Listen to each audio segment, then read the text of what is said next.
Hello gentleman, welcome to the diplomatic affairs. आज US Israel और Iran war का 20वां दिन है और मिडिल ईस्ट में भयंकर तबाही मची हुई है। इजराइल और यूएस साथ मिलकर ईरान के मिलिट्री इंस्टॉलेशंस को हिट कर रहे हैं और लगातार ईरानी लीडर्स को मार रहे हैं। पहले इन्होंने अली खामनेई और उनके अदर इम्पोर्टेंट लीडर्स को मारा, फिर इन्होंने अब अली लारिजानी को मार दिया। वहीं ईरान भी अपने बैलिस्टिक मिसाइल्स, क्रूज मिसाइल्स और ड्रोन्स के द्वारा यूएस के मिडिल ईस्ट वाले मिलिट्री बेसेस को कंटिन्यू अटैक कर रहा है। गल्फ कंट्रीज को भी ईरान अटैक कर रहा है। ईरान ने Saudi Arabia, UAE, Kuwait, Qatar, Bahrain, Israel इन सभी देशों को अपने ड्रोन्स और मिसाइल्स के द्वारा हेवी डैमेज दिया है। यूएस के द्वारा भी कंटिन्यू ईरान पर स्ट्राइक किया जा रहा है, लेकिन यहाँ पर यूएस का लॉस भी लगातार बढ़ता ही जा रहा है। यूएस के bombers B-2 bomber, B-1 lancer और B-52 बॉम्बर्स कंटिन्यू ईरान पर हैवी बॉम्बिंग कर रहे हैं और इससे यूएस को कॉस्ट कंटिन्यू बढ़ता जा रहा है। हालांकि इससे ईरान के मिलिट्री स्ट्रेंथ को और उनके मिलिट्री वेपन्स प्रोडक्शन फैसिलिटीज़ को काफ़ी ज़्यादा लॉस भी हुआ है, लेकिन ईरान ने ऑलरेडी इतना ज़्यादा प्रोडक्शन कर लिया है कि वह इस तरीके का रिटेलिएशन यूएस और इजराइल को दे पा रहे हैं। गल्फ कंट्रीज को भी वह बहुत ज़्यादा हिट कर रहे हैं। बेसिकली अगर आप इस पूरे युद्ध को देखेंगे तो इसमें यूएस और ईरान दोनों अपने अपने गोल्स को अचीव करने के लिए वॉर कंटिन्यू कर रहे हैं। यूएस चाहता है कि ईरान किसी भी तरीके से अपना मिसाइल प्रोग्राम और न्यूक्लियर प्रोग्राम को छोड़ दे, पूरी तरीके से ख़त्म कर दे। वहीं ईरान चाहता है कि यूएस को इकोनॉमिकली इतना ज़्यादा हर्ट किया जाए जिससे कि यूएस आने वाले 5 से 10 सालों में दोबारा ईरान पर अटैक करने के बारे में सोचे भी ना। अभी यूएस को मिडिल ईस्ट में अपना वेपन्स भी सेल करना है, बिकॉज हम सभी जानते हैं कि US is the biggest defence contractor. Approx 40% of the weapons अकेले यूएस एक्सपोर्ट करता है ग्लोबली। और रशिया पर जब से सैंक्शंस लगा है तब से तो यूएसए का जैसे एक अधिकार हो गया है डिफेंस की फील्ड में। अगर मिडिल ईस्ट की बात करें तो यूएसए को सबसे पहले यहाँ पे अपना वेपन्स भी सेल करना है और उसके बाद जो मिडिल ईस्ट कंट्रीज का ब्रिक्स के प्रति जो झुकाव हो रहा है, आजकल आप देखेंगे कि ब्रिक्स के प्रति भी मिडिल ईस्ट की कंट्रीज मूव कर रही हैं। तो यूएसए इस बात को भी रोकना चाहता है, इस चीज़ को भी रोकना चाहता है कि मिडिल ईस्ट की कंट्रीज ब्रिक्स की ओर ना जाएं। In simple words, US middle east पर अपना कंट्रोल खोना नहीं चाहता है। हालांकि इस युद्ध में यूएस का दाव उसी पर उल्टा पड़ता हुआ दिख रहा है। यूएस को इस वॉर का कॉस्ट बहुत ही ज़्यादा महंगा पड़ रहा है। यूएस ने अब तक total 11 MQ-9 rapid drone, US air force का 3 यूएस F-15 और एक KC-135 टैंकर लूज कर दिए हैं। वहीं ईरानियन मिसाइल स्ट्राइक में सऊदी अरेबिया में स्थित प्रिंस सुल्तान एयरबेस पर खड़े यूएस एयरफोर्स के 5 KC-135 और डैमेज हो चुके हैं। हालांकि ये पांचों KC-135 टैंकर्स डैमेज मतलब डिस्ट्रॉय नहीं हुए, कंप्लीटली डिस्ट्रॉय नहीं हुए, केवल डैमेज हुए हैं। लेकिन अब ये रिपेयर तो हो जाएंगे, लेकिन अब ये इस वॉर में इजराइल, ईरान और यूएस के बीच जो भी वॉर चल रहा है, इस वॉर में अब दोबारा पार्टिसिपेट नहीं करेंगे। इस वॉर के दौरान में ट्रंप का स्टेटमेंट हमेशा चेंज होता रहा है। जब यह वॉर स्टार्ट हुआ था तब ट्रंप का कहना था कि यह वॉर लंबा नहीं चलेगा। फिर ट्रंप का बयान फिर से चेंज हुआ। उसके बाद ट्रंप ने कहा कि नहीं नहीं, अब यह वॉर 3-4 सप्ताह चलेगा। सबसे पहले ट्रंप ने कहा था कि नहीं नहीं, यह युद्ध लंबा नहीं चलेगा, अमेरिका इस युद्ध को बहुत जल्द खत्म कर देगा। फिर ट्रंप ने कहा कि नहीं नहीं, अब यह युद्ध 3-4 सप्ताह तक चलेगा।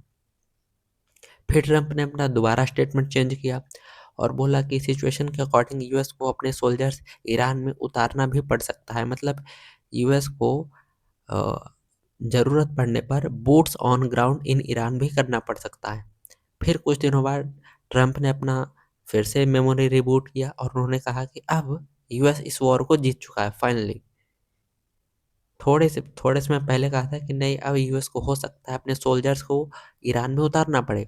फिर थोड़े ही समय बाद ट्रंप कहते हैं कि नहीं, अब यूएस इस वॉर को जीत चुका है। तो फिर कुछ दिनों बाद यूके ने यूएस को रिक्वेस्ट किया था कि अब यूके भी इस वॉर में ज्वाइन होकर यूएस को सपोर्ट करना चाहता है। तो ट्रंप ने कहा था कि you are too late, we already won the war, मतलब आप बहुत लेट हैं, हम पहले ही यह युद्ध जीत चुके हैं। ट्रंप के इस बयान से ईरान ने स्ट्रेट ऑफ हॉर्मुज को कम्प्लीटली ब्लॉक कर दिया, कम्प्लीटली ब्लॉक्ड। ईरान ने वहाँ पे माइंस बिछा दिया, अपने ड्रोन्स, अंडर वाटर ड्रोन्स को वहाँ डिप्लॉय कर दिया, जिससे कि स्ट्रेट ऑफ हॉर्मुज से कोई भी शिप नहीं गुजरती, और जो गुजरती भी उस पे ईरान अपने ड्रोन से, मिसाइल से या अंडर वाटर ड्रोन से अटैक करके उसको कम्प्लीटली अंडर फायर कर देता। जब यह होने लगा, इसके बाद ट्रंप ने और यूएस के ट्रेजरी सेक्रेटरी स्कॉट बेसेंट ने बयान दिया कि अब से यूएस ने भी कमर्शियल टैंकर्स को स्ट्रेट ऑफ हॉर्मुज में ईरानियन अटैक से प्रोटेक्शन देंगे। लेकिन थोड़े ही समय बाद जैसे ही यह स्टेटमेंट आया ट्रंप का और स्कॉट बेसेंट का, उसके थोड़े ही समय बाद यूएस नेवी ने इस आइडिया को रिजेक्ट कर दिया और कहा कि अभी टैंकर्स को स्ट्रेट ऑफ हॉर्मुज में प्रोटेक्शन देने में बहुत खतरा है, इसलिए यूएस नेवी अभी इस तरीके का कोई भी ऑपरेशन नहीं करेगी। जैसे ही यह स्ट्रेट ऑफ हॉर्मुज क्लोज हुआ था, तो फिर ट्रंप के ऊपर जियोपॉलिटिकल प्रेशर पड़ना शुरू हो गया, बिकॉज यहीं से 20 million barrels of crude oil per day पूरे ग्लोबली, या मतलब पूरे वर्ल्ड में जाता है, जो कि ग्लोबल कंजप्शन का 20 से 25% है। और इस 20 मिलियन बैरल्स में भी 80% ऑयल एशियन मार्केट्स में जाता है, जैसे चाइना में जाता है, इंडिया में आता है, जापान में जाता है, साउथ कोरिया में जाता है, और भी अदर एशियन कंट्रीज में जाता है।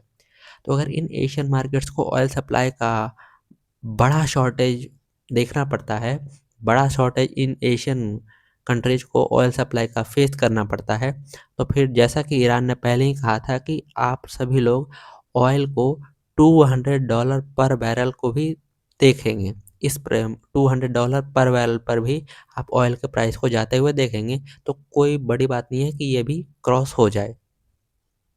इसीलिए यूएस ने अब रशियन एनर्जी को मार्केट में धीरे धीरे रिलीज करना शुरू कर दिया है, जिससे कि ऑयल के प्राइसेस शूट अप ना करे, बिकॉज यूएस में अभी मिड टर्म इलेक्शन होने वाला है।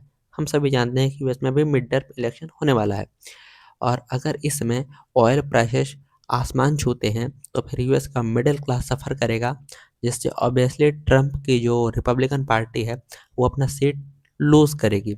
और वैसे भी आप जानते होंगे कि पहले से ही ट्रंप की अप्रूवल रेटिंग यूएस में लैंडस्लाइड की तरह गिर रही है। तो और ऊपर से ये अगर हो जाता है, ऑयल के प्राइसेस शूट अप कर जाते हैं, तो इससे ट्रंप को और नुकसान होगा। इसीलिए ट्रंप अभी रशियन एनर्जी को मार्केट में धीरे धीरे ला रहे हैं ताकि ऑयल के प्राइसेस कंट्रोल में रहे। इस वॉर में यूएस जिस तरह से इकोनॉमिक प्रेशर और डिप्लोमेटिक प्रेशर को फेस कर रहा है, उससे ट्रंप बहुत ही ज़्यादा चिढ़े हुए हैं। और ट्रंप जो अपनी एक लेगेसी बनाना चाहते थे कि यूएस के हिस्ट्री में शायद एक ऐसे प्रेसिडेंट के रूप में कि हाँ भाई, ट्रंप एक प्रेसिडेंट थे जिन्होंने इस तरीके का काम किया, यूएस के लिए बहुत बढ़िया काम किया, अब वो शायद ना कर सकें, इसलिए वो सभी कंट्रीज को थ्रेटन कर रहे हैं। जैसे ट्रंप का कहना है कि हाँ, इस स्ट्रेट से 80% ऑयल एशियन मार्केट्स में जाता है, इंडिया अपना 90% एलपीजी इसी स्ट्रेट से इम्पोर्ट करता है, तो इसलिए यहाँ पर पूरे वर्ल्ड की नेवी को कोalition फॉर्म करके इस स्ट्रेट को सेफ एंड सिक्योर बनाना चाहिए। वहीं ट्रंप ने नेटो कंट्रीज से भी यूएस को हेल्प करने के लिए बोला है, और कहा है कि यूएस इतने सालों से नेटो के लिए अपना बिलियंस ऑफ डॉलर्स खर्च करता आया है, इसलिए इस वॉर में नेटो कंट्रीज को यूएस का खुलकर सपोर्ट करना चाहिए। और इसके बाद ट्रंप ने धमकी देते हुए कहा कि जो भी कंट्री यूएस के साथ अभी जिस तरीके से बिहेव कर रही है, हम उसे नहीं भूलेंगे। वहीं यूएस के कई अलाइज ने यूएस को डायरेक्टली मिलिट्री सपोर्ट देने के लिए रिजेक्ट कर दिया है, जिसमें जर्मनी, जापान, फ्रांस, ऑस्ट्रेलिया जैसी कंट्री शामिल है। जर्मनी ने तो कहा है कि यह हमारा वॉर है ही नहीं। वहीं चाइना ने कहा है कि यहाँ पर यूएस और ईरान को बैठकर नेगोशिएट करना चाहिए और इस मामले को टेबल पर ही सॉल्व करना चाहिए। वहीं हमारे इंडिया के फॉरेन मिनिस्टर एस जयशंकर ने कहा कि इंडिया ईरान के साथ डिप्लोमेटिक नेगोशिएशन करते हुए अपने कुछ वेसल को एक सेफ रास्ता क्रिएट करने में सफल रहा है। 2 एलपीजी गैस टैंकर्स शिवालिक और नंदा देवी सेफली इंडिया पहले ही आ चुकी है। जैसे जैसे यह युद्ध बढ़ता जा रहा है वैसे वैसे ट्रंप की समस्याएं भी बढ़ती जा रही है। एक तरफ मिड टर्म इलेक्शन का प्रेशर और दूसरी तरफ अमेरिका पर लगातार बढ़ता हुआ डिप्लोमेटिक प्रेशर। ट्रंप ने सोचा था कि उनके अटैक करने के बाद ईरान जब रिटेलिएट करेगा तो अदर कंट्रीज भी यूएस के सपोर्ट में आ जाएंगी, बट ऐसा हुआ नहीं। और जो सबसे बड़ी बात है जिससे यूएस को भी दिक्कत हो रही है वो है ईरान का अपने वेपन्स को ओवर प्रोडक्शन करना।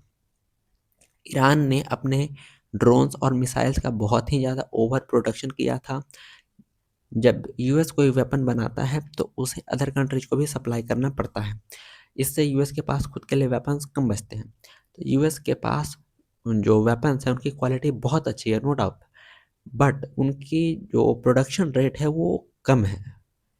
वहीं ईरान के पास इतना ह्यूज प्रोडक्शन है, इतना ह्यूज प्रोडक्शन है और उन्हें किसी को उतना एक्सपोर्ट भी नहीं करना है, जिसके कारण उनके पास वेपन्स का बहुत बड़ा स्टॉक पाइल रखा हुआ है, जिसके कारण आज वह यूएस को इस तरीके का रिटेलिएशन दे पा रहे हैं। और यहाँ पर एक बहुत बड़ा फैक्टर कॉस्ट भी है। अगर आप यहाँ कॉस्ट को देखेंगे तो वह भी एक बहुत ही इम्पोर्टेंट फैक्टर को दर्शाता है। जैसे कि आप देखेंगे यूएस का जो इंटरसेप्टर्स है जिससे कि ड्रोन्स को शूट किया जाता है तो इसका कॉस्ट मिलियंस ऑफ डॉलर्स में आता है। वहीं ईरानियन ड्रोन्स उन लोगों का कॉस्ट, ईरानियन ड्रोन्स का कॉस्ट केवल $20,000 से शुरू हो जाता है। तो भाई कहाँ मिलियंस ऑफ डॉलर्स का इंटरसेप्टर और कहाँ $20,000 का एक ड्रोन। तो इसी कारण यूएस को बहुत ही ज़्यादा ये वॉर कॉस्टली पड़ रहा है। यूएस को अब तक टोटल $15 बिलियन से ज़्यादा का लॉस हो चुका है टोटल। सारे फाइटर जेट्स, टैंकर्स, इनके इंटरसेप्टर्स, इन सभी का टोटल कॉस्ट मिलाकर $15 बिलियन से ज़्यादा हो चुका है। अब यह देखना होगा कि यूएस इस वॉर को कब तक कंटिन्यू रखता है और किस तरीके से फिनिश करता है, या फिर यूएस और ईरान कोई डील कर लेते हैं और फिर बात ख़त्म हो जाती है। तो इस वीडियो में इतना ही, फिर मिलते हैं आपसे अगले वीडियो में। Thank you.